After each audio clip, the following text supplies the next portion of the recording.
are having late lunch.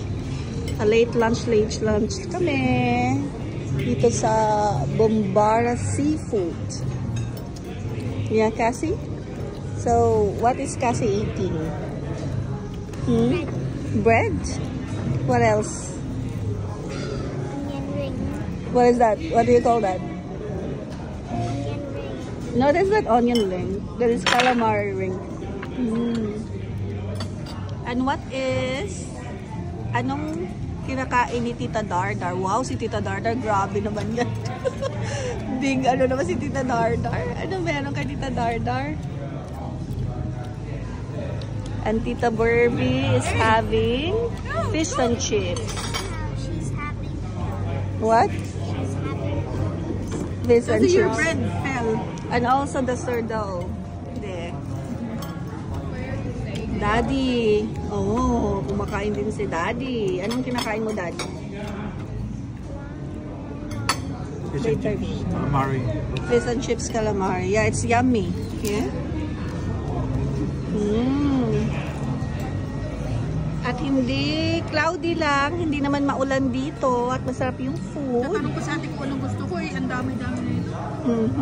Ano? Baka kasi meron kang pang gusto. Gusto namin mabusog ka para yun ang maalala mong busog ka. Yun sa last day mo dito, hindi ka nagutom, kundi mas busog. Kasi mahirap yun kapag yun ang maalala mo. Ay, nagutom ako sa last day ko dun sa, sa Australia. Diba? At least ang maalala mo is ano ka. Dar.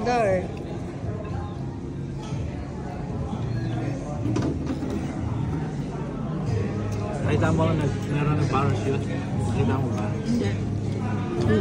Parachute.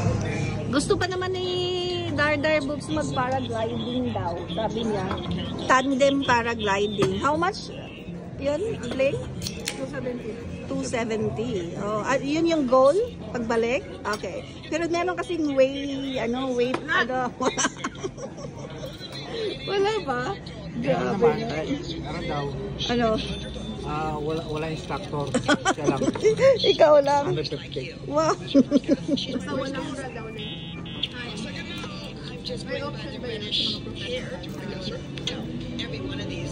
Meron kang single na ikaw lang kung marunong ka, pero meron din tandem.